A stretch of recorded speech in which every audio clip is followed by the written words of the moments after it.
اعوذ باللہ من الشیطان الرجیم بسم اللہ الرحمن الرحیم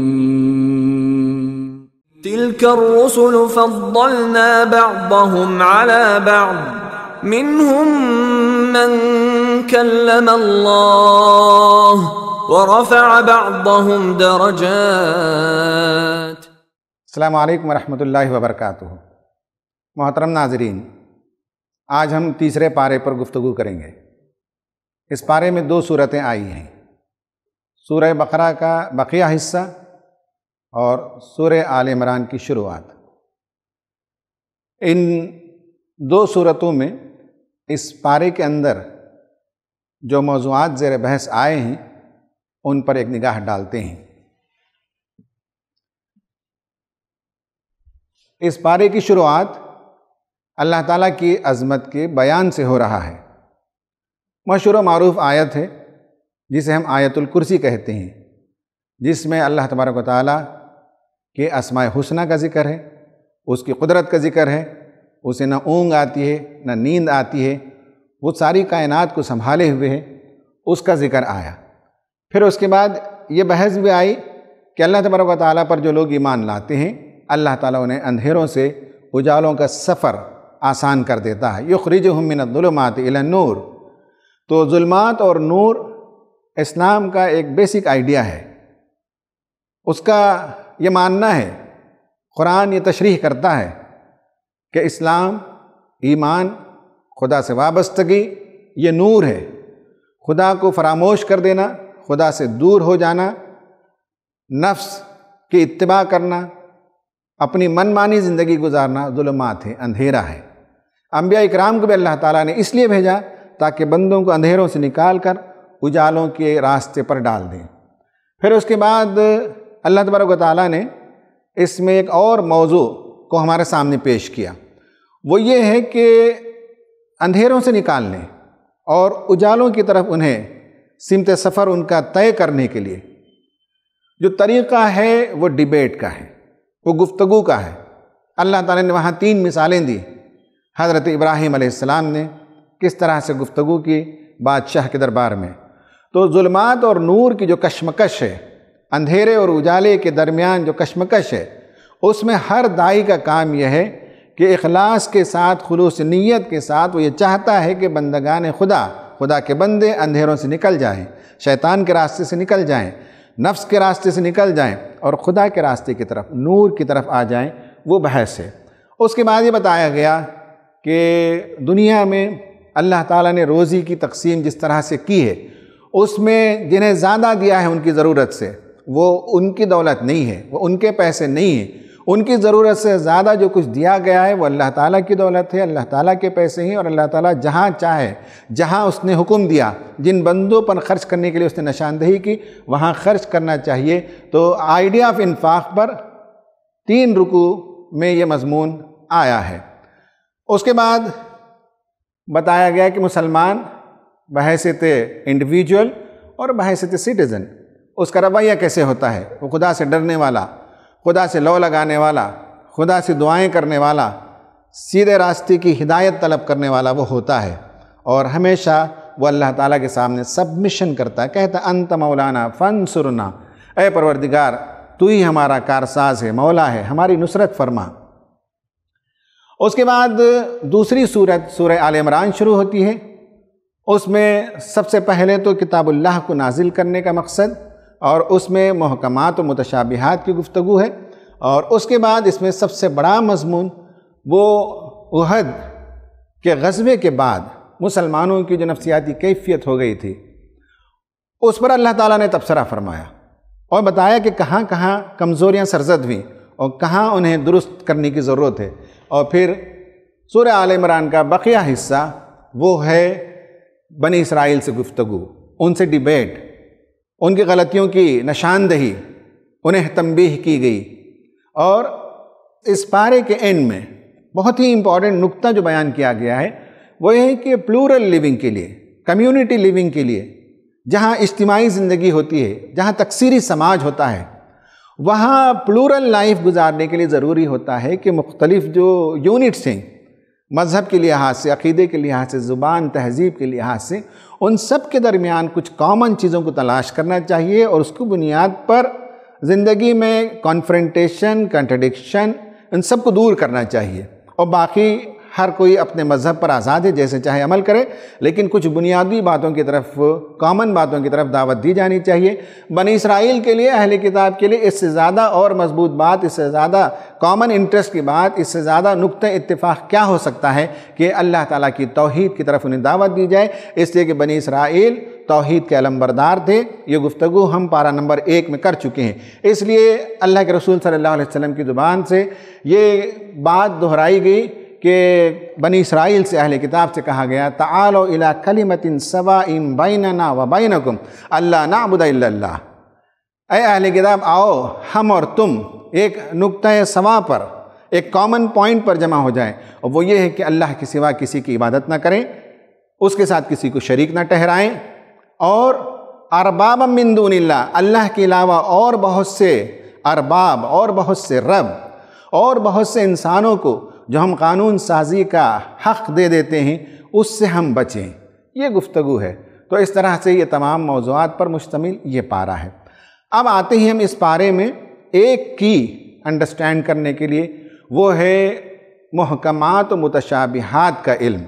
یہ بہت ہی اہم کلید ہے، اسے جاننا بہت ضروری ہے۔ اسے ایک جگہ ہم پہچان لیں گے تو پورے قرآن میں محکمات کی بھی نشاندہی آسان ہو جاتی ہے، متشابہات کی بھی نشاندہی آسان ہو جاتی ہے، اور محکمات کے ساتھ ہمارا جو رویہ قرآن نے بتایا وہ رویہ ہوتا ہے، اور متشابہات کے ساتھ ہمارا جو رویہ ہونا چاہیے وہ رویہ ہم اس وقت اپنائیں گے جب کہ ہمیں کلیئرٹی کے ساتھ معلوم ہو جائے کہ محکمات کیا ہیں اور متشابہات کیا ہیں۔ سورہ آل عمران کی شروعات میں یہ آیت آئی ہے، هو الذي انزل عليك الكتاب منه آيات محكمات هن ام الكتاب واخر متشابهات فاما الذين في قلوبهم زيغ فيتبعون ما تشابه منه ابتغاء الفتنة وابتغاء تأويله وما يعلم تأويله الا الله والراسخون في العلم يقولون آمنا به كل من عند ربنا وما يذكر الا اولو الالباب۔ یہ بہت ہی اہم آیت ہے۔ اس میں بتایا گیا کہ وہی پروردگار ہے جس نے آپ پر یہ قرآن نازل کیا۔ اس میں محکمات ہیں جو اس کتاب کی بنیاد ہیں، اور اس میں متشابہات ہیں۔ متشابہات کے سلسلے میں بعض لوگوں کا رویہ یہ ہے کہ جن کے دلوں میں ٹیڑھ ہے، جو فتنہ جو ہوتے ہیں، وہ اس کی تعویل کے پیچھے پڑنے لگتے ہیں، اس کے اندر غلط سلط مفہوم ڈھونڈنے اور نکالنے، اور اس کے ذریعے سے قرآن سے قریب ہونے کے بجائے قرآن کا استہزاء کرتے ہیں، قرآن سے دور ہو جاتے ہیں، متشابہات کی من مانی تعویل کرنے لگتے ہیں، حالانکہ متشابہات کا علم اللہ تعالیٰ کو ہے۔ اور یہ میں بریکٹ میں یہ بات لگاتا ہوں کہ ان میں سے جو علم اللہ تعالیٰ بندوں کو دینا چاہے وہ دیتا ہے، اور بعض علم اللہ تعالیٰ اپنے ہی پاس رکھتا ہے، اور جب ظاہر کرنا ہے وہ ظاہر کرے گا۔ اور کہا کہ جو اہل ایمان ہوتے ہیں وہ محکمات پر عمل کرتے ہیں، متشابہات کے بارے میں کہتے ہیں کہ سب خدا کی طرف سے، ہم اس پر ایمان رکھتے ہیں، اور یہ عقل مندی کا رویہ ہے، یہ شیوا اولو الالباب کا ہے۔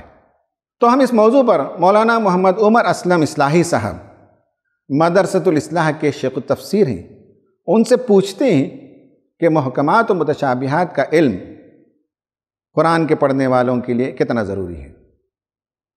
الحمدللہ وکفا وسلام علی عبادہ الذین اصطفیٰ، اما بعد۔ قرآن کے سمجھنے میں محکمات و متشابہات کا علم کتنا ضروری ہے، اس کا جواب تو خود قرآن مجید نے دے دیا ہے۔ سورہ آل عمران کی آیت نمبر 7 ہے۔ اس آیت کے اندر ہی یہ اشارہ موجود ہے کہ آیات محکمات سے مراد وہ آیات ہیں جو زندگی کے مختلف شعبوں سے متعلق اہم اور بنیادی ہدایات پر مشتمل ہیں۔ ان کی صحیح معرفت کے بغیر زندگی کو صحیح خطوط پر استوار کرنا ممکن نہیں ہے۔ تو ظاہر ہے کہ ان کا علم حاصل کرنا نہ صرف مومن بننے کے لیے بلکہ انسان بننے کے لیے بھی ضروری ہے۔ یہ ان تعلیمات پر مشتمل آیات ہیں جن کے حقائق معلوم کیے جا سکتے ہیں، ان کے فلسفے کا پتہ لگایا جا سکتا ہے، ان کی فرضیت کی حکمت کا اندازہ کیا جا سکتا ہے، اور ان سے بے اعتنائی کے عواقب کا سراغ لگایا جا سکتا ہے۔ جہاں تک متشابہات کا تعلق ہے تو ان سے مراد وہ آیات ہیں جو قابل فہم تو ہیں، ان کی توجیہ بھی ممکن ہے، ان پر ایمان لانے میں کوئی چیز مانے بھی نہیں ہے، لیکن ان کی تحقیق نہیں کی جا سکتی، ان کی حقیقت تک اس دنیا میں پہنچنا ممکن نہیں، وہ حقائق ابھی ہماری دسترس سے باہر ہیں۔ مثلا جہنم پر 19 داروغوں کے متعین ہونے کا ذکر قرآن نے کیا ہے، اور سب جانتے ہیں کہ فرشتے ہیں یہ، اور فرشتے اللہ تعالیٰ کی سب سے زیادہ طاقتور مخلوق ہیں۔ اب اگر طاقتور مخلوق، وہ بھی پوری کائنات کے سب سے طاقتور مخلوق میں سے 19 متعین ہوں، تو یہ اندازہ کیا جا سکتا ہے کہ وہ سب پر کنٹرول کرنے اور ان کو اپنے قابو میں رکھنے کے لیے کافی ہو سکتے ہیں۔ البتہ فرشتوں کی طاقت اور ان کی قدرت کی واقعی تحقیق نہیں کی جا سکتی، اس لیے کہ ان سے ہمارا کوئی سابقہ نہیں۔ اسی طرح جہنم میں ایک درخت ہے، قرآن مجید نے ذکر کیا ہے کہ وہ آگ کے اندر درخت اگے گا۔ اس دنیا میں اس پر بھی ریسرچ ممکن نہیں کہ وہ کیسا درخت ہوگا، اس کی خوراک کیا ہے۔ البتہ اندازہ کرنے کے لیے ہم اس پر قیاس کر سکتے ہیں کہ ہمارے یہاں ایک پودا پایا جاتا ہے جسے بے حیا کہا جاتا ہے، میں نہیں کہہ سکتا کہ دوسرے علاقوں میں اسے کیا کہا جاتا ہے، لیکن برسات میں یہ پودا مرجھایا سا رہتا ہے، جاڑے میں نارمل حالت میں رہتا ہے، اور مئی جون میں خاص طور سے شدید گرمی اور لو میں یہ انتہائی ہرا بھرا ہو جاتا ہے۔ تو اس سے اندازہ ہوتا ہے کہ پودوں کی اپنی خاصیات ہوتی ہیں اور ان کی الگ الگ خوراک ہوتی ہیں۔ ممکن ہے جہنم کے پودے کی خوراک وہی آگ ہو، لیکن اس کے بارے میں کوئی قطعی رائے قائم نہیں کی جا سکتی۔ اسی طرح جہنمی جہنم میں جلیں گے لیکن انہیں موت نہیں آئے گی۔ اب جلنے کے باوجود بھی موت نہیں آئے گی، دنیا میں اس کا ہمارے پاس تجربہ کرنے کا کوئی ذریعہ نہیں ہے، اور نہ ہم اس کی کوئی وسیل تلاش کر سکتے ہیں۔ بس یہ اللہ تعالیٰ کی طاقت اور اس کی مرضی پہ منحصر ہے، اس لیے ہم اس کی تحقیق کے در پہ نہیں ہوں گے۔ البتہ یہ بات ذہن میں رہے کہ ان میں سے کوئی چیز بھی اللہ کی قدرت سے باہر نہیں ہے۔ تو اس طرح کی چیزوں کی تحقیق میں کوئی معقول آدمی نہیں پڑ سکتا جن کا پتہ لگانا اس کے لیے ممکن نہ ہو۔ ان تفصیلات سے معلوم ہوتا ہے کہ محکمات کا علم ان کی حقیقت اور فلسفے سمیت ہونا ضروری ہے، لیکن متشابہات کا علم اسی حد تک کافی ہے جس حد تک قرآن مجید میں بیان کیا گیا ہے۔ ان پر ریسرچ و تحقیق کے در پہ ہونا اپنے حدود و اختیارات سے تجاوز ہے۔ وما علینا الا البلاغ۔ ناظرین، آپ نے مولانا کو سنا اور انہوں نے بتایا کہ اہل ایمان کا رویہ کیا ہوتا ہے۔ متشابہات کی 2-3 مثالیں بھی آپ نے پیش فرمائیں۔ آپ دیکھ سکتے ہیں کہ محکمات اور متشابہات دونوں کے درمیان ایک کمپیریزن یہاں پیش کیا گیا ہے۔ پہلی بات تو یہ کہ محکمات کیا چیزیں ہیں۔ محکمات انٹرپریٹیشنز آف وچ از نون، جس کا معنی، جس کا مفہوم معلوم ہے۔ احل اللہ البیع وحرم الربا، جب اللہ تعالیٰ کہتا ہے تو تجارت کیا ہے سب معلوم ہے، سود کیا ہے، ہر معاشرے میں سود کا جو نظام تھا لوگ اسے جانتے ہیں، تو یہ وہ معنی ہیں جو عام ہیں۔ محکمات جب کہتے ہیں تو فنڈامنٹلز ہیں۔ وَأَقِیمُوا الصَّلَاةَ جب قرآن نے کہا تو یہ فنڈامنٹل چیز ہے اسلام کی۔ کوئی شخص ایمان لے آتا ہے تو اس کے بعد نماز اس پر فرض ہے، اور نماز کیا ہے وہ جانتا ہے۔ یہ فنڈامنٹل مفہوم ہے، ان ایمبیگوئس ہے، اس میں کوئی شک و شبہ نہیں ہے، اس میں کوئی زو معنی نہیں ہے، اس میں کوئی ڈاؤٹ نہیں ہے۔ جب کوئی بات اسلام ہمارے سامنے ڈوز اینڈ ڈونٹس کی پیش کرتا ہے، عمل کی بات پیش کرتا ہے، قرآن اگر کہتا ہے وَأَنفِقُوا فِي سَبِيلِ اللَّهِ، اللہ کے راستے میں خرچ کرو، تو معلوم ہے اس میں کوئی ایمبیگوٹی نہیں ہے کہ اللہ کے راستے سے مراد کیا ہے۔ کوئی سوال نہیں کرتا کہ اللہ تعالیٰ کا راستہ کہاں ہے، سب کو سمجھ میں آتا ہے کہ اللہ کے راستے میں خرچ کرنے سے مراد اس کے بندگان خدا پر خرچ کرنا ہوتا ہے۔ ایکسپلیسٹ میننگ، الفاظ قرآن نے جب بیان کیے ہیں، احکام بیان کیے ہیں، حج اور عمرہ، تو یہ سب وہ معنی ہیں جو بہت ایکسپلیسٹ ہیں۔ اہل ایمان کا طریقہ یہ ہے کہ وہ اسٹیبلشڈ میننگ کو مانتے ہیں، اسے تسلیم کرتے ہیں۔ اس کی ایک مثال میں نے دی کہ ربا ہے، سود ہے، یہ اسٹیبلشڈ میننگ ہے، اور مین آف نالج کا، عقل مندوں کا رویہ یہی ہوتا ہے کہ قرآن میں جو محکمات ہیں، جو پختہ باتیں ہیں، جو احکامات ہیں، عمل کرنے کی جو باتیں ہیں، عبادات ہیں، معاملات ہیں، معاشرت ہے، یہ سارے امور محکمات میں آتے ہیں۔ اس کے بعد جو دوسری کیٹیگری وہ متشابہات ہے۔ متشابہات جب ہم کہتے ہیں تو اس میں ایک تو وہ ہے کہ ایک دوسرے سے ریزمبل کرنے کے لیے بھی متشابہ کا لفظ آتا ہے، میں آگے ابھی بتاؤں گا۔ دوسرا یہ کہ بعض الفاظ یا بعض آیتیں قرآن میں ریپیٹ ہوئی ہیں۔ ایک عام قاری کو شبہ ہونے لگتا ہے کہ میں نے سورہ بقرہ سے آیت پڑھی ہے یا سورہ اعراف سے، یا کبھی قاری پڑھتے ہوئے اسے تشبہ ہو جاتا ہے۔ تیسرا ہے وہ یہ ہے کہ بعض چیزوں کے مفہوم ہمارے سامنے نہیں ہیں، ایمبیگیس ہیں۔ جیسے قرآن نے کہا الا حمیما وغساقا، جہنم میں گرم گرم پانی یا پیپ دیا جائے گا پینے کے لیے۔ کیا چیز ہے ہم نہیں جانتے، ہم اتنا سمجھتے ہیں جو دنیا میں پیپ یا گرم پانی جانتے ہیں اس سے ہم اسے اس کے مانند سمجھتے ہیں، اسے اس کے سملی سمجھتے ہیں، تو اس لیے یہ ایمبیگوئس ہے۔ لیکن ہمیں سمجھ میں آ جاتا ہے کہ دنیا کے گرم پانی اور دنیا کی پیپ سے اس کی تشبیہ دی گئی ہے۔ ایلیگوریکل یعنی یہ کہ میٹافوریکل لینگویج ہوتا ہے، قرآن میٹافورس کی زبان بات کرتا ہے۔ وَلَوْ شِئْنَا لَرَفَعْنَاهُ بِهَا وَلَكِنَّهُ أَخْلَدَ إِلَى الْأَرْضِ وَاتَّبَعَ هَوَاهُ فَمَثَلُهُ كَمَثَلِ الْكَلْبِ۔ قرآن کہتا ہے کہ ہم نے آیات الہی لوگوں کو اس لیے دیا کہ ہم چاہتے تھے کہ لوگ بلندی کا سفر کریں، لیکن وہ فرد ایک تمثیل ہے، میٹافور ہے، وہ فرد وہ زمین کی طرف جھکتا چلا گیا اور اس کی مثال کتے کی سی ہو گئی۔ اب یہ ہے کہ جب کتے کی مثال دینے کے بعد اللہ تعالیٰ نے کچھ اور صفات کا تذکرہ کیا، یہ ایلیگوریکل لینگویج ہے۔ ایلیگوری کہتے ہیں میٹافورس کو، یعنی تمثیلی زبان کو کہتے ہیں، مثال کے ذریعے سے کوئی بات بیان کر دی جائے تو ایلیگوریکل لینگویج۔ اسی طرح سے جنت کی باتیں ہیں، جہنم کی باتیں ہیں، حوروں کی باتیں ہیں، یہ سب جو ہے میٹافورس ہیں، یہ سب تمثیلی زبان میں اللہ تعالیٰ نے ہمارے سامنے باتیں رکھی ہیں۔ جو لوگ اہل ایمان نہیں ہوتے ان کی دلچسپی ہوتی ہے کہ اس کے پیچھے جو ہڈن میننگ ہے انہیں تلاش کریں، جیسا کہ مولانا نے بتایا جہنم پر 19 فرشتے مقرر کیے گئے اور جہنم کے اندر ایک درخت ہے جو اگتا ہے، کافروں کو کھانے کے لیے دیا جائے گا۔ اس طرح کے الفاظ، اس طرح کی آیتوں کی ٹوہ میں لگتے ہیں، کھوج میں لگتے ہیں اور اس کے مفہوم نکالنے کی کوشش کرتے ہیں۔ جنت ہے یہ بھی جو ہے متشابہات، جہنم ہے متشابہات، موت کے بعد کی زندگی ہے متشابہات۔ تو مسچیف مانگر جو ہوتے ہیں، فتنہ جو لوگ ہوتے ہیں، ان کی دلچسپی اسی سے ہوتی ہے، اس طرح کی آیاتوں کی ٹوہ میں وہ لگتے ہیں۔ اب اس میں جو الفاظ استعمال ہوئے ہیں وہ ہیں محکم، متشابہ، تأویل اور ایک اور لفظ ہم استعمال کر لیتے ہیں تفسیر۔ اب آپ دیکھیں گے محکم ہے، کاف،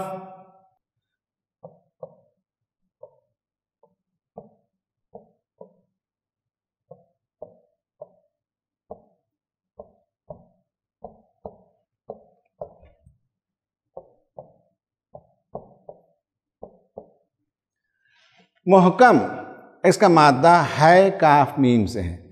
اس سے قرآن میں کئی الفاظ آتے ہیں۔ محکم پختہ کے لیے، حکم فیصلہ دینے والا، جس کا ذہن پختہ ہو، جس کا علم پختہ ہو وہ فیصلہ کر سکتا ہے، تو وہ حکم وہ ہیں جو معاملات کو سمجھیں اور پختگی کے ساتھ فیصلہ کریں، میچیورٹی کے ساتھ فیصلہ کریں، اور اسی سے حکمت بھی ہے، وزڈم بھی ہے۔ تو محکمات کا مطلب قرآن کی وہ آیتیں جو میچیورڈ ہیں، پختہ ہیں اور اپنے آپ میں وہ ایکسپلیسٹ ہیں، ان کا معنی بہت آسانی سے سمجھ میں آتا ہے، یہ ہے محکم۔ متشابہ شین بے ہے سے ہے، اس سے کئی مفہوم نکلتے ہیں، کئی الفاظ بنتے ہیں۔ ایک شبہ، ڈاؤٹ ہو جانا، یہ بھی اسی سے نکلتا ہے۔ ایک ہے تشبیہ دینا، کسی کو کسی سے تشبیہ دینا۔ جب ہم کہتے ہیں کہ کسی کو وہ شیر کی طرح ہے تو ہم تشبیہ دیتے ہیں، وہ آدمی شیر نہیں ہے، لیکن جب تشبیہ دیتے ہیں تو شیر کی طرح، تو بات سمجھ میں آ جاتی ہے کہ اس کے اندر قوت ہے، جرأت ہے اور بہت ہی بولڈ انسان ہے، تو ہم کسی کو کسی سے تشبیہ دیتے ہیں۔ اور اسی سے متشابہ میں ایک اور معنی بھی نکلتا ہے کہ دو چیزیں سملر لگتی ہیں اور تھوڑا سا ڈیپر انڈرسٹینڈنگ کے بعد سمجھا جا سکتا ہے، تو وہ مانند ہونا ہے، ایک دوسرے کے برابر قریب ہونا ہے، یہ بھی اس سے معنی نکلتا ہے۔ ہم اس پر بات کریں گے۔ تأویل جو ہے وہ الف واو لام سے ہے اور اس سے کئی چیزیں نکلتی ہیں۔ اول ہے، اولا ہے، اولا ہے، آل ہے، آل فرعون، آل محمد۔ تو جڑ کی طرف جانا، اس کا مادہ ہے جڑ کی طرف جانا، بنیاد کی طرف جانا۔ آل محمد جب کہتے ہیں تو رسول صلی اللہ علیہ وسلم کے جو خاندان ہیں، پھر اس کے بعد آپ کے ماننے والے۔ آل فرعون ہیں تو فرعون کے خاندان والے۔ تو جڑ کی طرف جانا یہ ہے اس میں معنی۔ تفسیر فے سین رے سے بنا ہے، اور اس میں کھولنا، واضح کرنا، آگے بڑھنا، یہ تفسیر میں نکلتا ہے۔ اسی سے ملتا جلتا ایک اور بھی ہے، سین فے رے، سفر۔ مطالعہ بھی سفر ہے، اس لیے کہ مطالعہ جب انسان کرتا ہے تو جرنی کرتا ہے، کتاب میں جرنی کرتا ہے، کتاب میں وہ سفر کرتا ہے، اور کتاب کے مصنف کے ساتھ وہ آگے بڑھتا ہے آئیڈیاز میں۔ تو یہ اگر ہمارے ذہن میں ہو تو پھر آگے یہ بات سمجھنے میں آسانی ہوتی ہے۔ قرآن نے کہا کہ هو الذی انزل علیک الکتاب، اس نے آپ پر کتاب نازل کی۔ اس کتاب کے بارے میں بتایا گیا کہ اس میں محکمات بھی ہیں، متشابہات بھی ہیں، دو براڈر کلاسیفیکیشنز ہیں۔ محکمات میں پھر دو کلاسیفیکیشنز ہیں۔ ہم اس موضوع کو آگے بھی کسی اور پارے میں لیں گے۔ وہ یہ ہے کہ محکمات، جو محکم آیتیں، پختہ آیتیں، اسلام کی بنیادی باتیں، اسلام کی بنیادی تعلیمات، عقیدے کی باتیں ہوں یا عمل کی باتیں ہوں، خدا ایک ہے، یہ محکم باتیں ہیں۔ تو یہ ساری باتوں میں بعض چیزیں جو یونیورسل ہیں، یہ وہ میسیج ہے جو اس سے پہلے جو پچھلی کتابیں ہیں ان کتابوں میں بھی آپ یہ میسیج پا سکتے ہیں۔ لیکن زمانہ بدلنے کے ساتھ جیسے حالات بدلتے ہیں تو کچھ آیتیں محکمات میں سے وہ جسٹس سے متعلق ہیں۔ دنیا میں جسٹس کا نظام قائم ہو سکتا ہے کہ آج سے 2000 سال پہلے وہ ایشوز نہ رہے ہوں، 2000 سال کے بعد آج ہمارے سامنے کوئی ایشوز ہوتے ہوں، قرآن نے ہماری رہنمائی کی ہے، تو یہ ہر نبی کے زمانے میں اس میں سے تھوڑا سا چینج ہوتا رہا ہے۔ تو محکمات دونوں ہی، لیکن بعض یونیورسل ہی، جیسے خدا کا تصور ہے، خدا کی عبادت ہے، روزہ، نماز ہے، اور انفاق ہے، ماں باپ کے ساتھ حسن سلوک ہے، یونیورسل تعلیمات ہیں۔ اور دیگر جو تعلیمات ہیں جو زمانے کے لحاظ سے ہوتی ہیں وہ جسٹس سے متعلق ہیں۔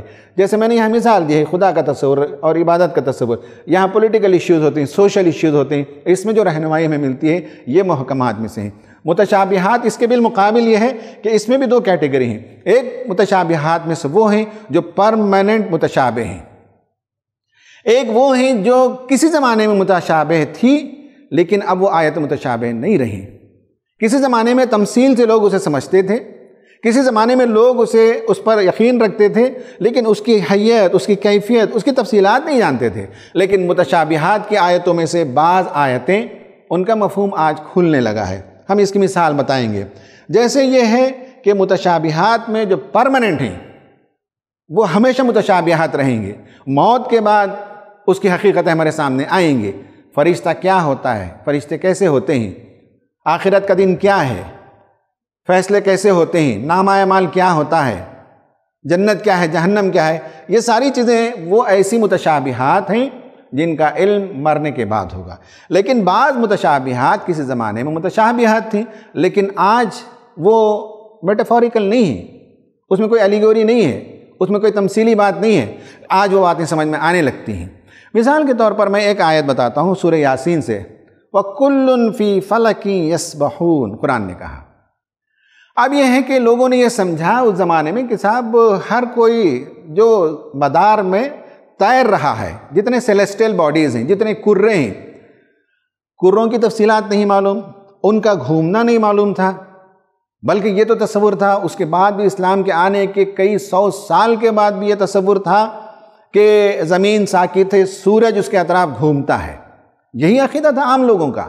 لیکن اسلام نے کہا کہ ایسا نہیں ہے، بلکہ کائنات کا ہر ذرہ، ہر کرہ، ہر سیلیسٹیل باڈی، ہر پلانٹ، ہر اسٹار وہ گھوم رہا ہے۔ تو کسی زمانے میں یہ بات لوگوں کو واضح نہیں تھی، لیکن آج سمجھ میں آ گئی کہ وَكُلٌّ فِي فَلَكٍ يَسْبَحُونَ کا مطلب آربیٹل موومنٹ ہے۔ سورج کے اطراف پلانٹس گھوم رہے ہیں، خود سورج وہ گھوم رہا ہے، گیلیکسی گھوم رہی ہے، تو ہر چیز گھوم رہی ہے۔ اب یہ بات سمجھ میں آئی۔ اس کی ایک اور مثال سورہ یاسین میں کہا گیا، سبحان الذی خلق الازواج کلھا مما تنبت الارض ومن انفسہم ومما لا یعلمون۔ یہ آیتیں، یہ باتیں ہو سکتا ہے کہ کسی زمانے میں لوگوں پر واضح نہ رہی ہوں۔ اب یہ بات سمجھ میں آئی کہ کائنات کی ہر چیز لا آف پیریٹی کے تحت ہے، پیڑس کی شکل میں ہے۔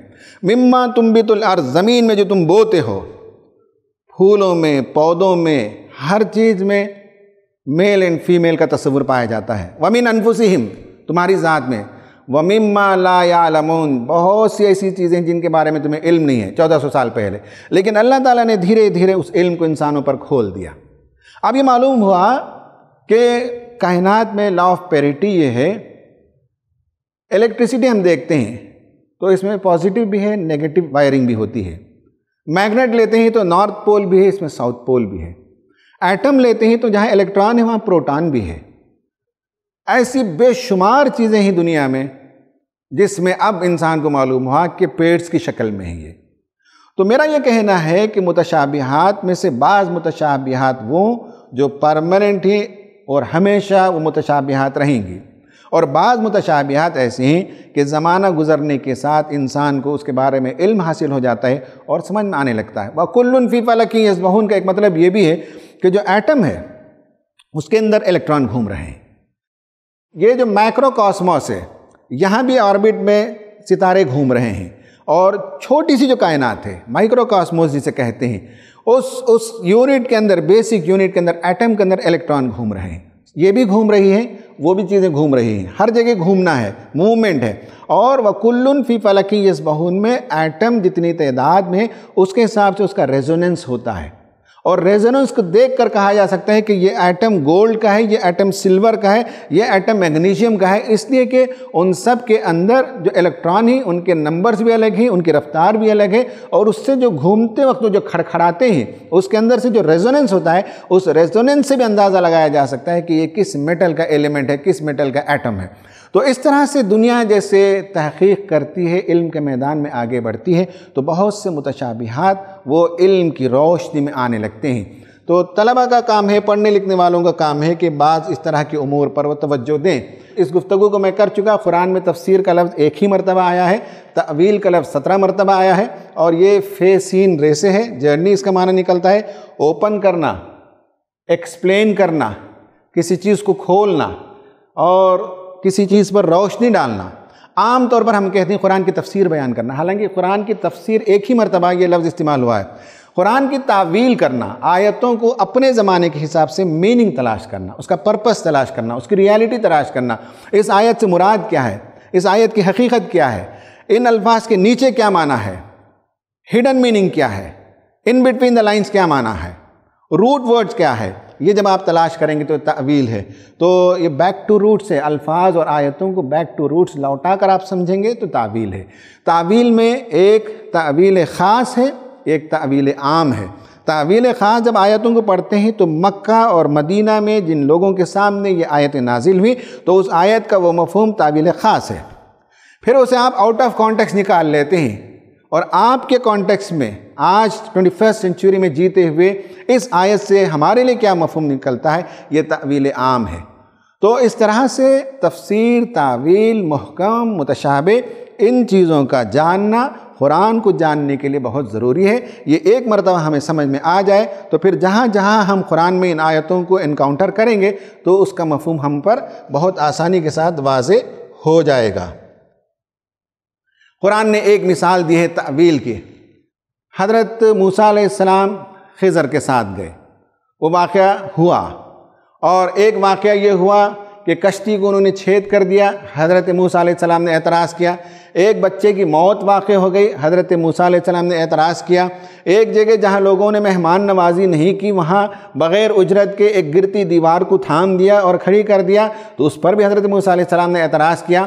آخر میں خضر نے بتایا میں اس کی تعویل پیش کرتا ہوں، میں اس کے روٹ کاز بتاتا ہوں، میں اس کا ہڈن میننگ تمہیں بتاتا ہوں۔ اپیرنٹ میننگ یہ ہے کہ کشتی چھید ہو گئی، یہ اپیرنٹ میننگ ہے۔ اس کا ہڈن میننگ یہ ہے کہ یہ کشتی آگے جائے گی تو اس پار ایک بادشاہ ہے جو اچھی کشتیوں کو سیز کر لیتا ہے۔ میں نے یہ چاہا، تمہارے رب نے یہ چاہا، یہ حکمت ہے خدا کی کہ یہ جو کشتی والے ہیں ان کی کشتی کو بچایا جائے، اس لیے چھید کرنے کے نتیجے میں ان کی کشتی بچ گئی۔ اسی طرح سے ایک لڑکا، جب کہا گیا کہ وہ لڑکا تھا جسے قتل کر دیا گیا، قتل سے مراد موت ہو گئی، اور موت آتی ہے، مختلف قسم سے موت آتی ہے، اور قرآن نے جو لفظ استعمال کیا وہ نوجوان تھا، اور اس عمر میں بغاوت کی بھی عمر ہوتی ہے، اور برائی کی طرف آمادگی کی بھی عمر ہوتی ہے، ٹیکٹونک شفٹ ہوتا ہے مائنڈ میں بھی، ایٹیٹیوڈ میں بھی، بیہیویئر میں بھی، اور اچھے بچے برے بن جاتے ہیں، برے بچے اچھے بن جاتے ہیں اس ایج میں۔ تو ایسا ہوا کہ کوئی بچہ تھا جو ان کے ماں باپ کے لیے تکلیف دہ تھا، تو اسے موت دے دی گئی تاکہ ماں باپ کو اس سے بہتر بچہ دیا جا سکے، ماں باپ کو خوشی ہو، اطمینان ہو، اور ماں باپ کے لیے تکلیف کا باعث نہ بنے یہ بچہ۔ تو بتایا گیا کہ اس لڑکی کی جو موت ہوئی اس سے اللہ تعالیٰ یہ چاہتا تھا کہ اس سے بہتر، نیک، صالح اور رحم دل اور ماں باپ کی خدمت کرنے والا بچہ ملے۔ ایک اور تعویل یہ ہے کہ وہ جو مال ایک دیوار کے نیچے رکھا گیا تھا اور وہ دیوار گر رہی تھی، موسیٰ اور خضر نے مل کر اس دیوار کو کھڑی کر دی، اس کا مطلب یہ بتایا گیا کہ اس کے نیچے مال تھا، خزانہ تھا، یتیم بچوں کا تھا، ان کے والدین اچھے لوگ تھے، اور اللہ تعالیٰ نے چاہا کہ جب بچے بڑے ہو جائیں، عمر کو پہنچ جائیں، میچیورڈ عمر کو پہنچ جائیں، تو اپنا دفینہ، اپنا خزانہ جو مال رکھا گیا ہے اسے تلاش کر کے نکال لیں۔ یہ ہے تعویل، یعنی کوئی چیز ہے جو اس کی ایک اپیرنٹ میننگ ہوتی ہے، اس کی ایک ہڈن میننگ ہے، کچھ چیزیں بادی النظر میں نظر آتی ہے، لیکن بادی النظر میں جو چیز نظر آئے وہ حقیقت نہیں ہے، اس کے پیچھے کوئی حقیقت ہوتی ہے۔ عقل مندوں کا کام یہ ہے کہ آج روزانہ ہم جو نیوز میں بہت سی باتیں سنتے ہیں، واٹس ایپ میں اور سوشل میڈیا میں بہت سی باتیں گردش کرتی رہتی ہیں، تو ہم لوگ اسے اپیرنٹ میننگ لیتے ہیں، حالانکہ بہت سی چیزوں کے بارے میں ان ڈیپتھ جا کر دیکھنا پڑے گا اور ڈیپر میننگ تلاش کرنا پڑتا ہے، ان بٹوین دا لائنز کو تلاش کرنا پڑتا ہے۔ یہ ہے اسلام کی تعلیم کہ عقل مند لوگ کس طرح سے چیزوں کو سمجھتے ہیں اور تعویل کرتے ہیں۔ ایکٹیویٹی ہے، وہ ایکٹیویٹی یہ ہے کہ پہلی بات تو یہ ہے کہ find out 2 developments which would shift متشابہ آف ٹوڈے ٹو محکم آف ٹمارو۔ آج بعض چیزیں ہمارے لیے متشابہ ہیں، کل ہو سکتا ہے کہ وہ محکم میں تبدیل ہو جائیں۔ اسے سمجھنا ہو تو اس سوال کو سمجھ لیجئے، find out 2 discoveries which shifted متشابہ ٹو محکم۔ دنیا میں 2 ایسی ڈسکوریز کو آپ تلاش کیجئے، میں نے 2-3 مثالیں دی ہیں، اس کو آپ تلاش کریں گے تو آپ کو پتہ چلے گا کہ کسی زمانے میں وہ بات متشابہ تھی لیکن آج وہ بات ہمارے سامنے محکم ہو گئی۔ تو یہ 2 مثال لکھیں، یہ 2 مثال لکھیں۔ اللہ تعالیٰ سے دعا ہے کہ اللہ تبارک و تعالیٰ ہمیں قرآن مجید کو سمجھنے کے لیے محکم و متشابہات کو سمجھنے، محکم پر عمل کرنے، متشابہ پر ایمان لانے کی توفیق عطا فرمائے۔ آمین۔ وآخر دعوانا ان الحمد للہ رب العالمین۔